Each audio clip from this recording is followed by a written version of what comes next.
If you love stories where humanity tames the untamable, where compassion turns monsters into legends, make sure to like, comment, and subscribe. It helps more people discover these tales of courage, connection, and the power that makes us unmistakably human. Now, let's begin. The planet Varos 9 had been silent for years. Once a battlefield of empires, now a graveyard under pale red skies. Storms dragged dust through the skeletal frames of cities where nothing living should have survived. Yet from that dead world, a faint distress signal had pulsed, one steady, stubborn heartbeat refusing to fade. Captain Marcus Hale stared at the blinking transmission log inside his dropship. He'd seen 100 worlds like this since the galactic wars ended. Broken colonies, ghosts of settlements abandoned when the Council decided rebuilding wasn't strategically viable. But something about that single human beacon had pulled him off route. It wasn't protocol, it was instinct. Captain, his co-pilot crackled over comms, we're landing inside a level red quarantine zone. You sure about this? Yeah, Hale said. Someone's still breathing down there. We don't leave our own behind. The shuttle descended through clouds thick with static. Lightning stitched across the horizon, revealing a ruined outpost half swallowed by the jungle's slow return. Metallic roots coiled around towers. The air shimmered with residual radiation. Hale slung his rifle and stepped out, boots sinking into red mud that smelled of iron and ash. His visor flickered, mapping faint heat signatures, no adult human readings. Only one small pulse, faint and erratic. Child-sized. He followed it through collapsed corridors until he reached a shattered doorway. Inside, beneath the flickering glow of a dying console, sat a boy no older than 5. Pale, dirt-streaked, clutching something against his chest. A small pendant shaped like a curved claw. When Hale knelt, the child flinched but didn't run. His wide eyes reflected the captain's helmet lights, green, alert, strangely calm. Hey kid, Hale said softly, removing his helmet. Name's Marcus. You hurt? The boy shook his head, still gripping the claw.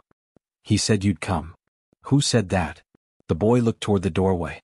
Hale followed his gaze and saw claw marks scoring the metal frame, deep enough to cut through steel. Outside, the wind shifted. Something vast moved beyond the treeline. Hale felt it before he saw it, that primal, electric tension that made every soldier's heartbeat hitch. The jungle quieted, birds fleeing into crimson sky.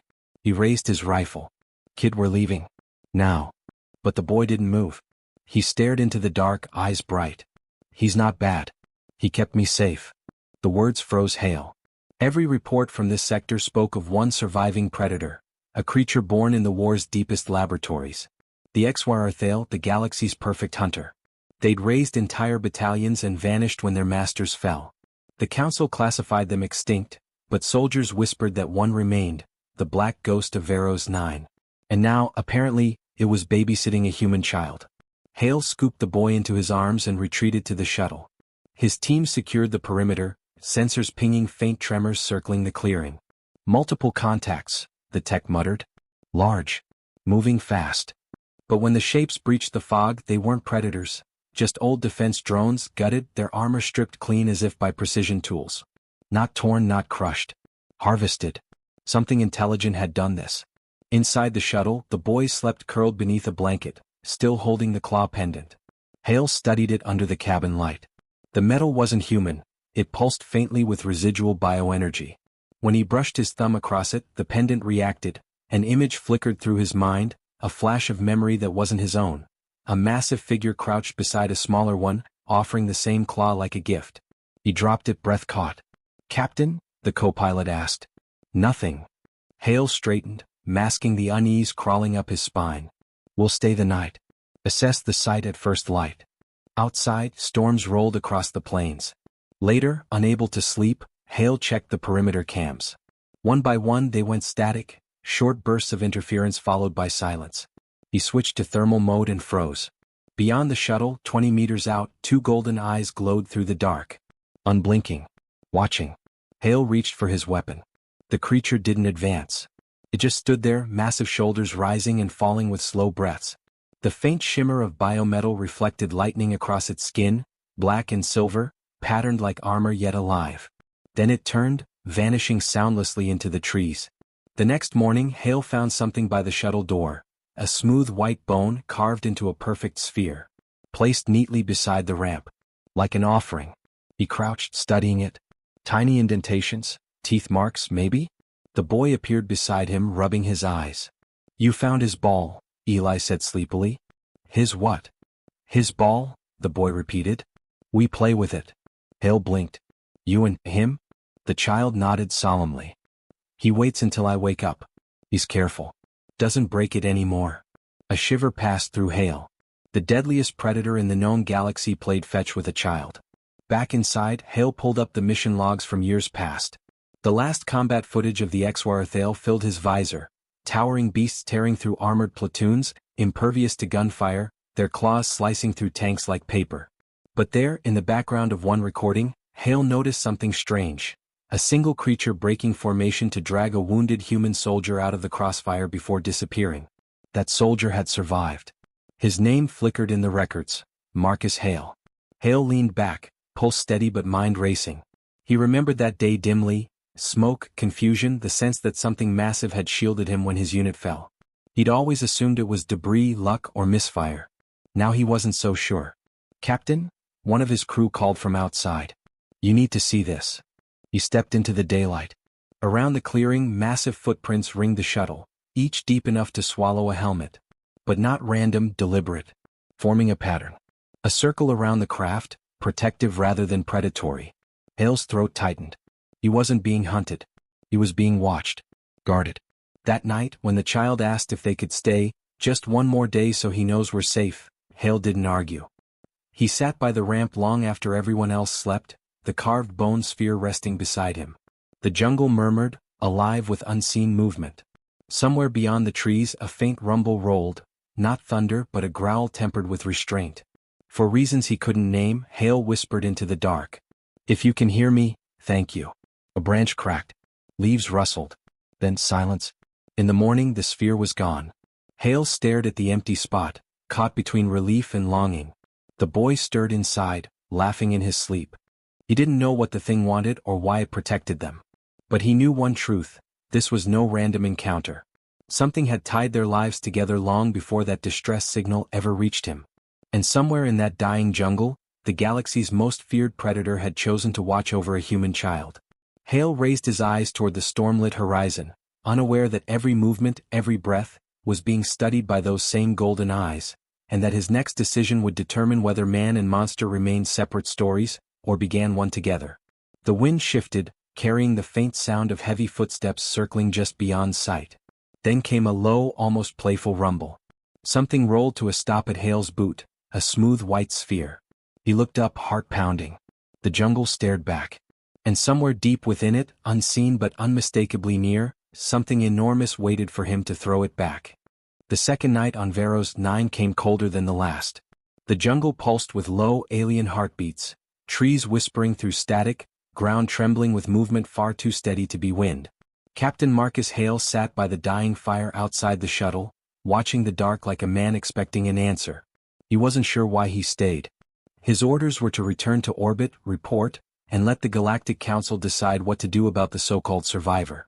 But something about the boy and the thing that shadowed them pulled at him. Duty had brought him to a dead world. Curiosity, and something dangerously close to faith, was keeping him there. Eli sat cross-legged near the ramp, tracing lines in the dirt with the bone sphere. His small hands moved with ritual precision, as though copying patterns he didn't understand but somehow remembered. Eli, Hale said quietly, how long were you here before I found you? The boy tilted his head. Since the loud lights went away. The attack. He nodded. Everyone ran. He told me to hide. He came back after the sky stopped burning. Hale frowned. Eli smiled faintly. Karath. The name rolled off the child's tongue with effortless familiarity. It wasn't human, but it fit the creature Hale had glimpsed, the impossible strength, the silence, the precision. The predator had a name. Hale's voice stayed calm, but his mind turned sharp. And Karath told you to hide? Yes. The boy lifted the claw pendant from his neck, letting it sway. He said this means I belong to his pack. Lightning cut through the clouds, bathing the clearing in white. For an instant, Hale saw a shape standing at the tree line, a silhouette taller than any man, hunched slightly as if to make itself smaller. Then the light died and the figure melted back into shadow. Hale rose slowly. Eli, go inside. The boy didn't argue. He padded up the ramp, clutching his toy. Hale stepped forward, scanning the trees. "I know you're there," he said. "I'm not here to fight." The forest held its breath. Then the air shifted. A low vibration rippled through the ground, a growl that started deep and ended almost like a sigh. Hale lowered his rifle. "You can understand me, can't you?" The answer came not in words but movement. The branches to his left parted without sound and Karath emerged. Up close, it was both magnificent and horrifying. A creature of living alloy and muscle, black plates overlapping like liquid metal, streaked with scars that glowed faintly blue. Its head was long and narrow, jaw lined with fractal ridges that shimmered as it breathed. Its eyes, those impossible amber eyes, fixed on Hale with something that wasn't hostility. It was appraisal. Hale stayed still. Every survival instinct screamed to move, to run, but some part of him knew that motion would end him. "You saved the boy," Hale said. "Why?" Karath tilted its head, a gesture too deliberate to be animal. Then it stepped closer, placing something heavy at Hale's feet. The bone sphere. It had fetched it from the shuttle again. For a long moment they stood facing each other, the soldier and the apex predator, the line between legend and reality blurring in the rain. Hale understood then that this was no beast. This was a mind, vast and wounded, trapped inside the shape of a weapon. He crouched, picked up the sphere and threw it into the dark. The creature's eyes followed the arc, a flicker of gold vanishing into shadow. Seconds later, Karath returned, dropping it gently at Hale's boots. It waited. Hale exhaled slowly. "You've got to be kidding me." The game continued. Each throw sent the predator vanishing into the jungle, returning soundlessly. With every return it came closer. At first 10 meters away, then 5. Then, as if testing trust, it set the sphere down close enough for Hale to see the tremor of muscle under its plated chest. When Hale reached out his hand, Karath didn't flinch. The surface of its armor was warm, not cold. Organic. Alive. From the ramp, Eli's small voice broke the spell. "He likes you." Karath turned its head toward the boy. The light from its eyes softened, a strange, flickering luminescence that made Hale think of a smile, though the creature had no human mouth to shape one. Hale realized something then. This was not chance. Karath had chosen to reveal itself, to interact. Maybe to prove something. "Eli," Hale said carefully, "did he ever hurt anyone, while you were here?" The boy shook his head. "Only the ones who came with the loud guns. They tried to take me. He stopped them." "How?" "He made them stop breathing." Hale's jaw tightened. "And you saw that?" The boy's eyes lowered. "They were bad. They scared me." He didn't want to hurt them, but they didn't listen. A cold certainty crept into Hale's chest. Karath had been protecting the child not as a pet guards its owner, but as a soldier guards an assignment. But what kind of mission bound a monster to a human child? Before Hale could ask, Karath lifted its head sharply. The jungle lights dimmed as though the planet itself were holding its breath. The creature let out a low hiss, almost a warning. "Something's coming," Hale muttered. He checked his wrist sensor. No signals. But Karath's instincts seemed beyond technology. Eli ran to Hale's side. "He says bad people are watching again." "Who?" "Sky Eyes." Hale blinked. "Satellites." That was impossible, or it should have been. The Council had shut down orbital surveillance after the war. Unless someone had reactivated them. Unless the rumors about the surviving predator had reached the wrong ears. Karath moved between them and the forest, muscles coiling like drawn wires. Hale recognized the stance from combat feats. It was defensive, not predatory. He whispered, "You're protecting him again." Karath looked back at him, eyes narrowing slightly, then turned toward the sky as thunder rumbled overhead. It wasn't thunder. The sound was too rhythmic, too controlled. Dropships. Hale swore under his breath. Council strike teams. The creature's claws flexed, glowing faintly with plasma heat. Hale raised his palms. "No. Not yet. If they see you fight back, they'll bomb this whole sector." For a second, the predator's stare burned into him, heavy with comprehension. Then Karath stepped back, fading into the trees until only the glow of its eyes remained. Eli tugged Hale's sleeve. "He'll come back." "I know," Hale said. "But we need to move before they get here." He ushered the boy into the shuttle and sealed the hatch. Engines hummed as systems came online. Through the viewport, flashes of distant light broke the horizon, scouting flares marking landing zones. The Council was here and they wouldn't ask questions. They'd seen what Karath's kind had done in the war. They wouldn't believe one could change. Hale strapped in, mind racing. His recording logs captured everything: the eyes, the ball, the gestures. Proof that Karath wasn't a mindless killer. Proof that the galaxy's worst nightmare could choose restraint. Outside, movement flickered again at the treeline. Hale turned his floodlights toward it. Karath stood there once more, motionless against the wind. Behind it, far in the distance, the faint glow of descending ships cast its silhouette in silver. For a heartbeat, Hale thought the creature would vanish again. Instead, Karath did something he didn't expect. It raised one massive hand and pointed at the sky. Then at Hale. A warning. The predator's form dissolved back into shadow, gone as silently as it came. Inside the shuttle, Eli's voice trembled. "They'll hurt him, won't they?" Hale didn't answer. He watched the clouds churn above, each one glowing with the engines of ships ready to burn the world clean again. He knew what the Council saw when they looked at Karath, a weapon that had slaughtered thousands, not a being capable of mercy. And he knew what would happen when they found proof of its survival.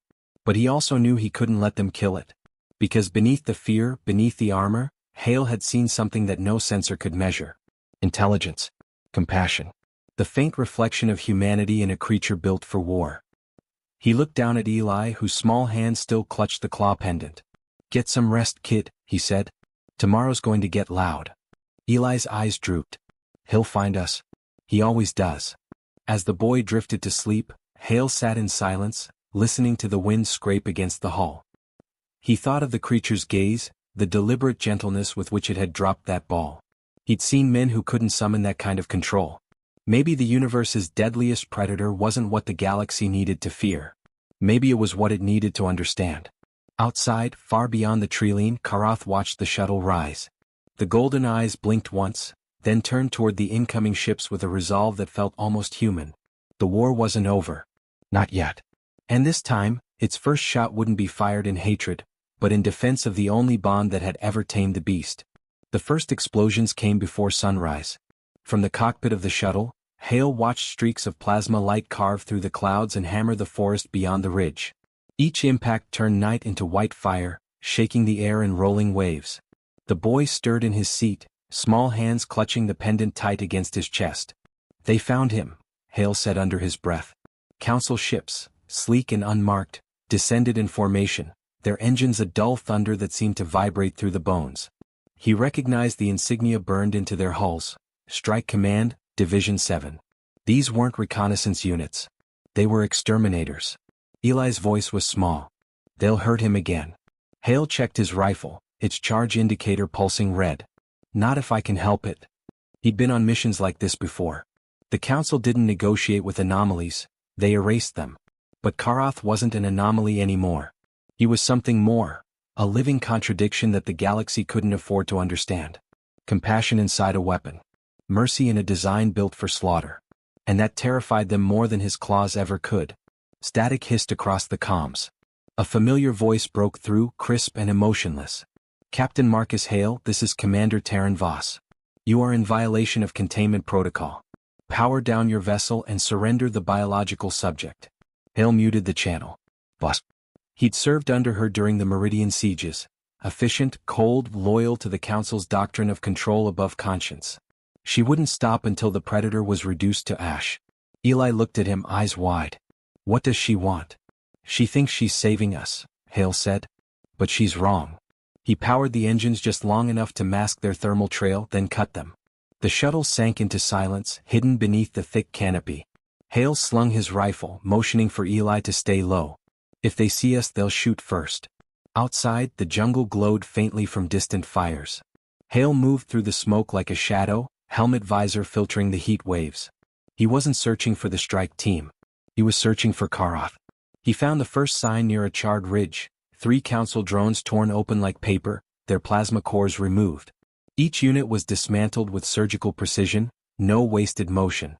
Karath was hunting, not fleeing. A movement flashed at his periphery. Hale dropped to one knee, scanning the trees. The forest had gone silent again. The silence meant only one thing: the predator was near. "Karath," he said quietly, unsure whether the creature could understand language or only tone. "They're coming for you. You can't fight them all." Branches shifted overhead. Hale turned slowly. The creature stood behind him, its form half shrouded in mist. The faint light of its eyes reflected off Hale's armor. "Listen to me," Hale said. "They'll kill the boy to get to you. You need to leave." Karatha's gaze lingered on him for a heartbeat, then drifted upward, to the sound of descending ships. The creature's chest expanded, releasing a low, resonant growl that vibrated through the ground. "Don't," Hale said. "You go to war with them, they'll wipe this whole sector." Karath stepped closer, lowering its head until its breath stirred the dirt between them. For a moment, Hale felt the strange hum of its presence. Not words, not speech, but something older, deeper. Images flooded his mind in flashes. A child's face, fire, soldiers falling, a claw extended in mercy. His own memory reflected through alien thought. The bond between them wasn't coincidence. The creature remembered him. A thunderous crash shattered the moment. Drones swooped through the trees, beams of blue light scanning the ground. Hale dove for cover as the air sizzled with plasma. Karath vanished into the smoke. Gunfire echoed from the ridge, council troops advancing in formation, armor glinting through ash. Hale recognized Vasa's voice through the comms. "All units, target confirmed. Engage with full authorization. No recoveries. Burn everything." They'd brought orbital support. They weren't taking prisoners. Hale sprinted back toward the shuttle, lungs burning. The ground shook underfoot. Behind him, flashes of movement, Karath tearing through drone swarms, their metal bodies bursting apart in arcs of light. It fought with impossible grace, every strike controlled, never random. He saw it shield its chest as it turned from a plasma blast, protecting, not attacking. Eli was at the ramp shouting. "He's hurt." Hale spun. Through the smoke, Karath stumbled, blue luminescent blood streaking its side. Despite the wound, it stayed upright, placing itself between the incoming soldiers and the shuttle. Vasa's voice blared from a hovering transport.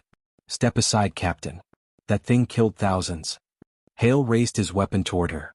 "And it's saving one right now." She sneered from behind her visor. "You think this proves it's human? It's a machine of war, Hale. You can't fix what it is." Karath roared, the sound rattling the air. Hale felt it in his bones, a command, a warning, and something else beneath it. Sadness. Then the creature moved. It lunged, intercepting a barrage meant for the shuttle. Plasma bolts ripped into its chest, light bursting through the cracks of its armor. The impact drove it to one knee, yet it didn't strike back.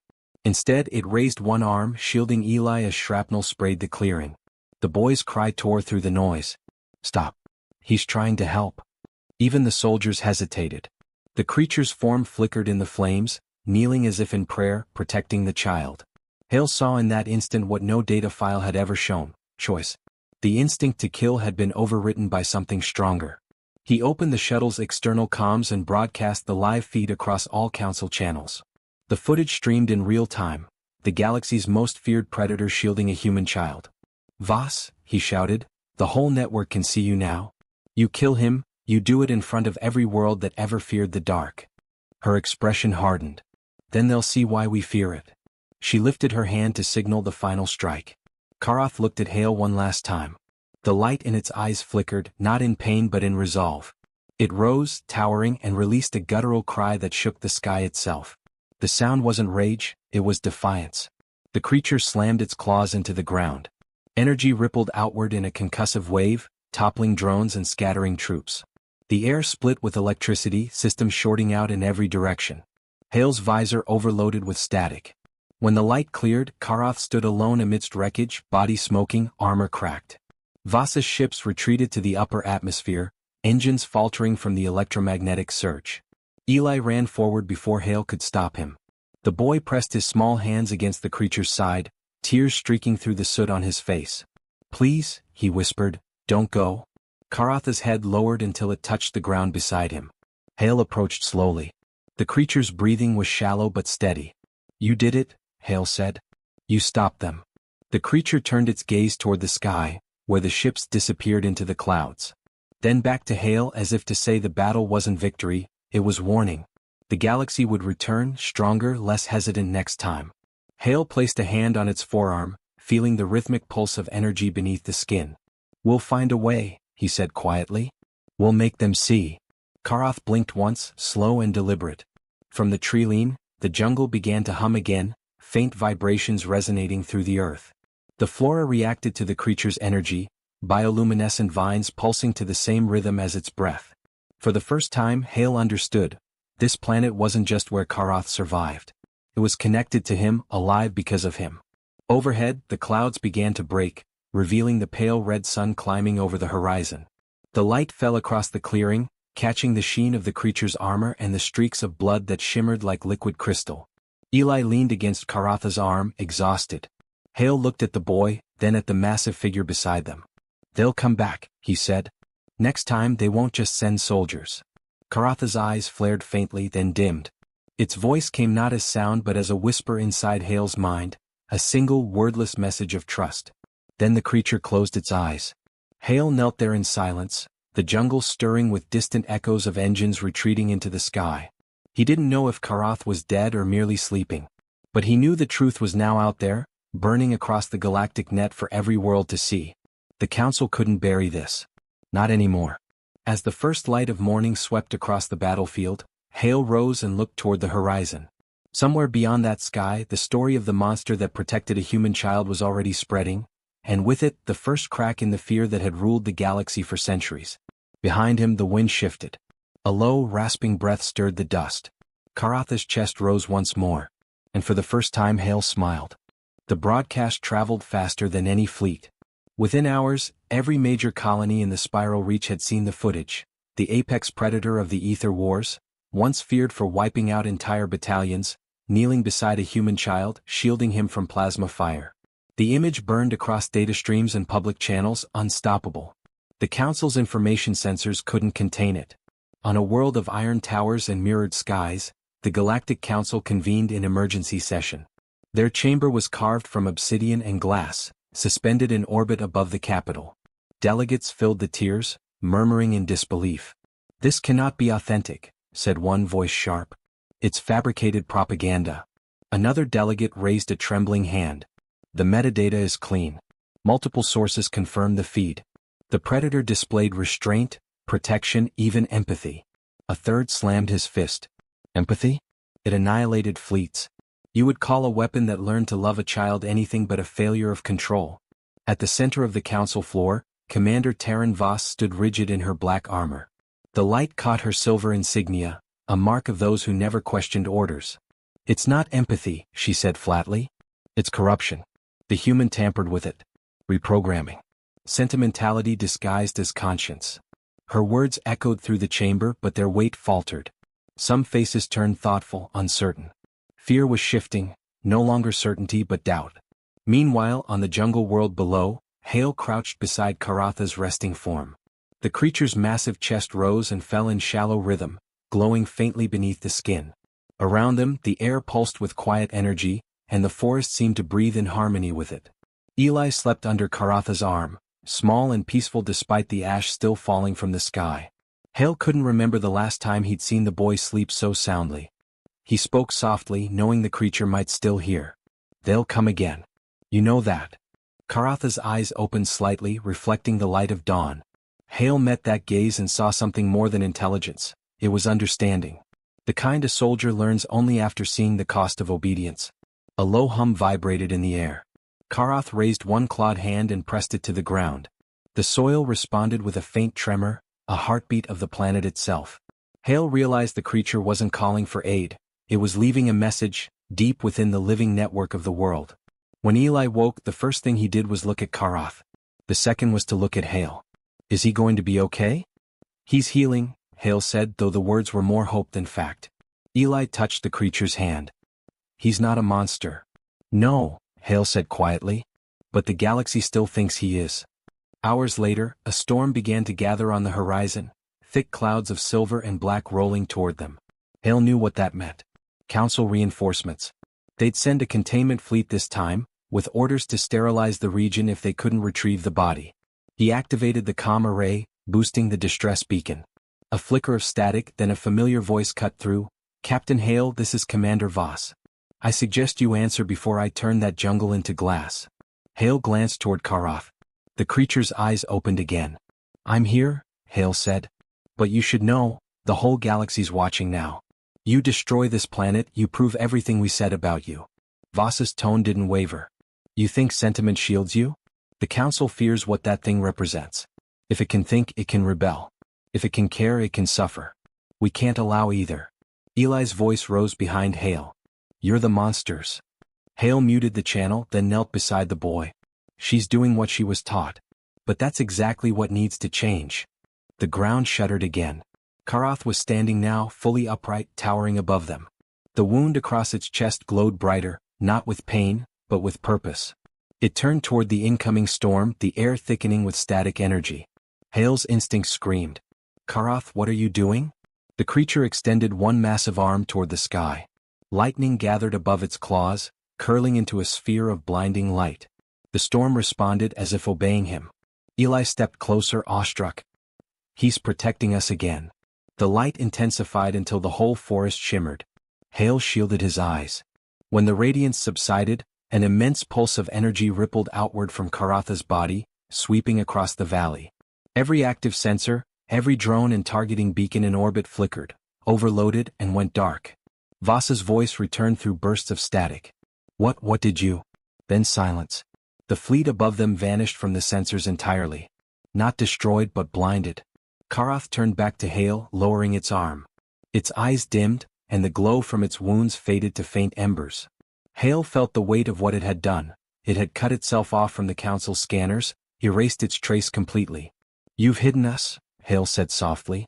Karath inclined its head, then looked toward the boy who was smiling through tears. For the first time, Hale didn't see a weapon or a legend.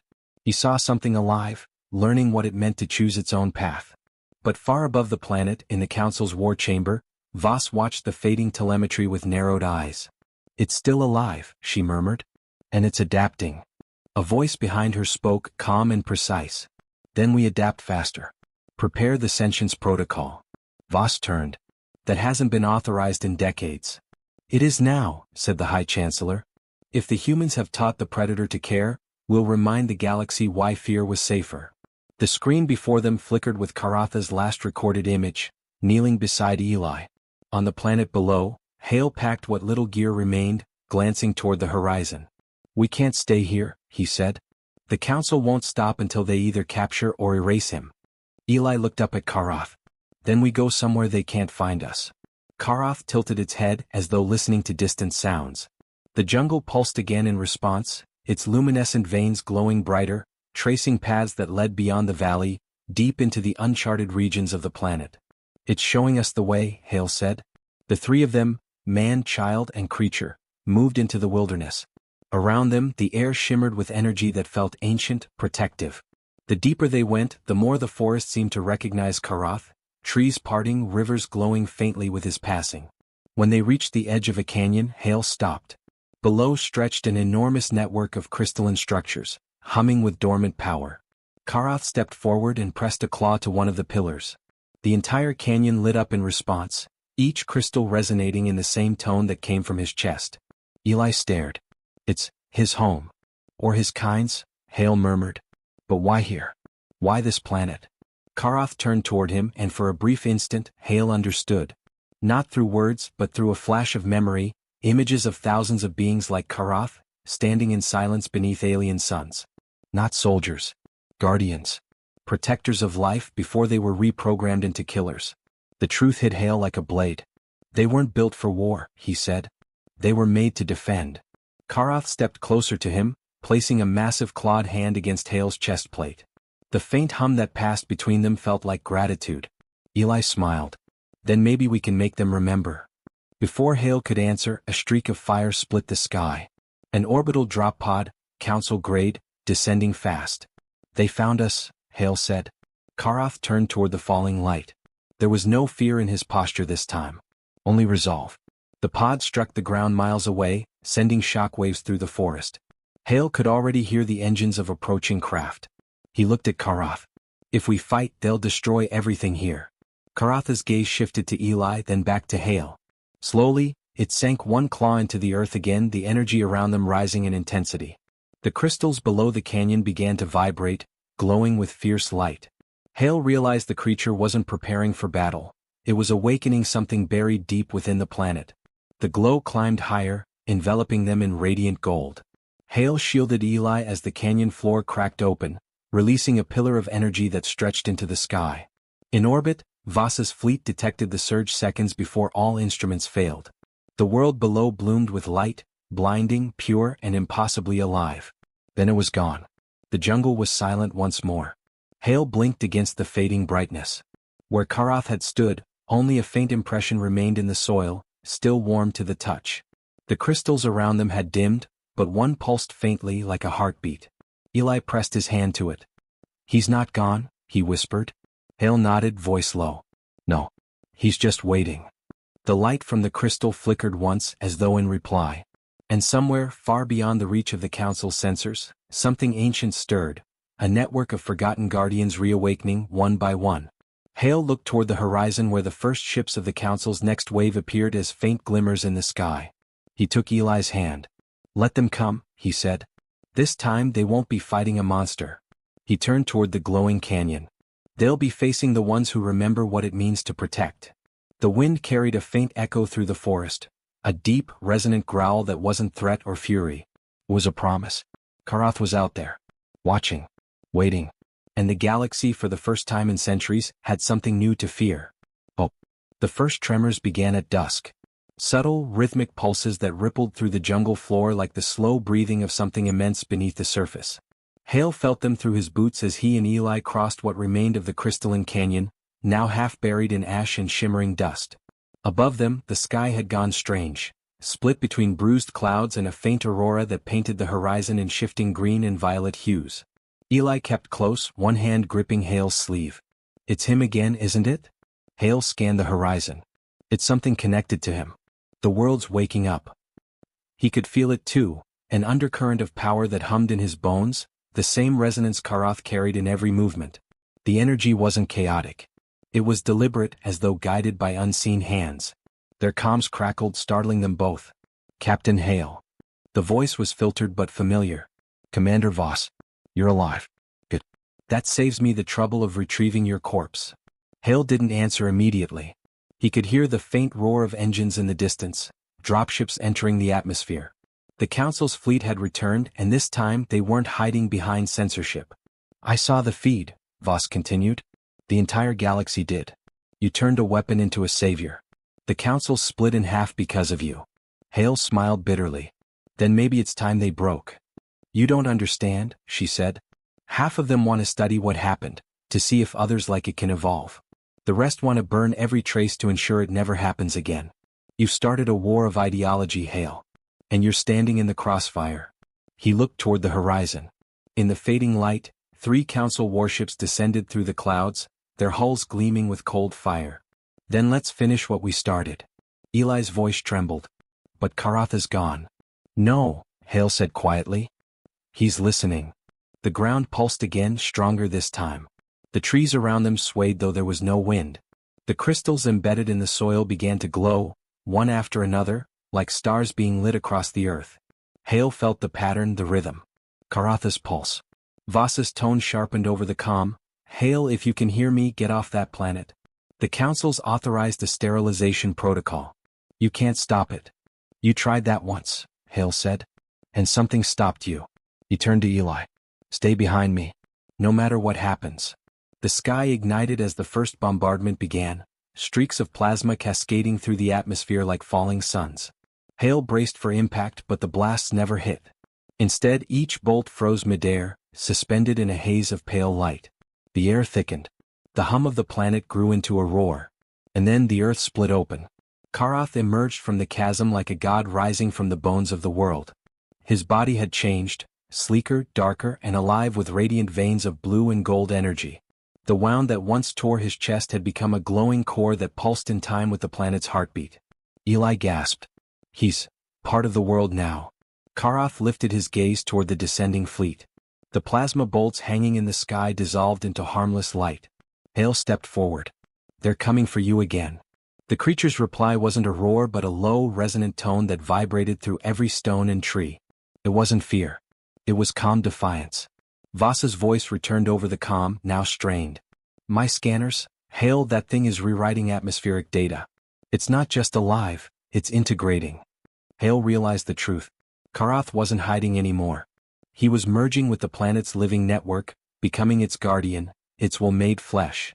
A swarm of drones burst from the nearest warship, thousands of them descending like a metal storm. They opened fire, plasma streaking through the air. Karath raised one hand, and the light that poured from his claws bent reality itself. Drones disintegrated mid-flight, reduced to motes of harmless energy. But the larger ships didn't retreat. Instead, they adjusted their trajectory, descending lower, preparing for full bombardment. Hale grabbed the comm. Voss, call them off. If they fire now, they'll crack the planet's core. You don't give orders anymore, Captain, she said bitterly. You made your choice. I'll make mine. Her ship's engines flared. Hale watched in horror as the main cannon began to charge, a sphere of compressed plasma brighter than the sun forming beneath its hull. Karath turned his gaze upward. The light from his chest brightened, expanding outward until the entire valley glowed like liquid gold. Energy rippled across his armor, and the air around him distorted from the sheer force. Hale? Eli shouted. He's not fighting, he's trying to protect us again. The first beam fired. Karath moved faster than light. He leapt into the air, intercepting the blast head-on. The impact lit the sky with blinding brilliance. Hale shielded Eli as shockwaves tore through the trees. The ground quaked, the air howled, and every crystal within miles pulsed in synchrony with Karatha's heartbeat. When the light faded, Karath stood atop the ridge, one knee bent, holding the plasma sphere in his hands. The weapon sputtered, dimmed, then dissipated like mist. Hale could hear Voss shouting orders through the comms: panic, disbelief, desperation. Karath lowered his hands. For the first time, his gaze softened, not the gaze of a predator, but of something choosing peace despite every reason for war. He looked at Hale, then Eli, and finally the sky. Then he roared, not in rage but in declaration. The sound wasn't just heard, it was felt across continents. In distant systems, ships faltered. Engines died. Even in the council's chambers, delegates froze as their walls trembled from a sound that crossed the void itself. Hale fell to one knee, unable to look away. He saw what Karath had become, not a weapon, not even a creature, but a living beacon. A signal to every sentient being across the stars. That mercy was strength, that the instinct to protect was greater than the desire to destroy. Voss's ship fired again, desperate. But before the blast could reach the planet, the light around Karath flared outward in a colossal wave. The energy rippled through the sky, through space, through everything. It wasn't an explosion. It was awakening.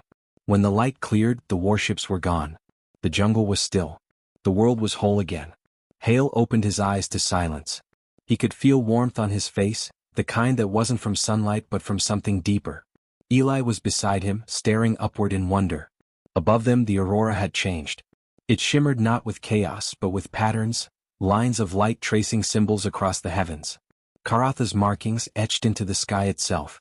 Eli whispered, "He's everywhere now." Hale stood slowly, his armor scarred, his weapon burned to useless metal. He looked toward the glowing horizon. He won. No, Eli said softly. He changed them. Hale smiled faintly. The child was right. Across the galaxy, transmissions began to flood in. Council ships reporting power fluctuations, communication beacons receiving strange pulses. Everywhere Karatha's light had touched, dormant systems were waking, ancient code rewriting itself. And in that data, a single repeated sequence appeared. Not coordinates, not a threat. A heartbeat. Karatha's message. Hale exhaled, the tension of a soldier replaced by something rare. Hope. He looked down at Eli. We started this trying to survive. Now we're part of something bigger. Eli nodded. What happens now? We build, Hale said. We teach them what he showed us. They began walking toward the valley, where new light broke through the clouds, painting the forest in hues of gold and silver. Life stirred everywhere, the soil blooming, rivers glowing faintly. The world itself was reborn. But far above, in the council's fractured chamber, silence ruled. The delegates stared at the same data feed, watching the symbols spread across systems faster than they could intercept. Voss stood apart, her helmet off, her expression hollow. He didn't destroy us, she whispered. He connected us. The High Chancellor turned slowly. And now? Voss looked toward the stars. Now we decide whether we can evolve like he did. Back on the planet, Hale paused at the ridge one last time. The aurora above shifted again, forming the faint outline of Karatha's towering silhouette across the clouds. For a heartbeat, it almost felt alive. Eli lifted his hand toward the sky. Goodbye. The wind answered with a low hum, the same resonance that had once shaken the galaxy in fear, now gentle, almost human. Hale put a hand on the boy's shoulder. He's not gone, Eli. He's watching. Waiting. Making sure we don't forget. They turned toward the valley below, where a city would one day rise, not of conquest but of remembrance. Humanity and what remained of Karatha's kind would rebuild together, bound by something far greater than command or code. And as the twin suns climbed the horizon, Hale felt it, a presence lingering in the back of his mind, calm and eternal. A voice that wasn't a sound but a promise. Protect. He smiled, watching the new dawn blaze across the sky. Always. The light intensified until everything shone like molten gold, washing away the scars of battle and fear alike. The predator that had once ended armies had given the galaxy something it had never known before, peace born from understanding. And as the stars pulsed in rhythm to a single unified heartbeat, the universe itself seemed to whisper the name of its new guardian. Karath, the protector who chose to care.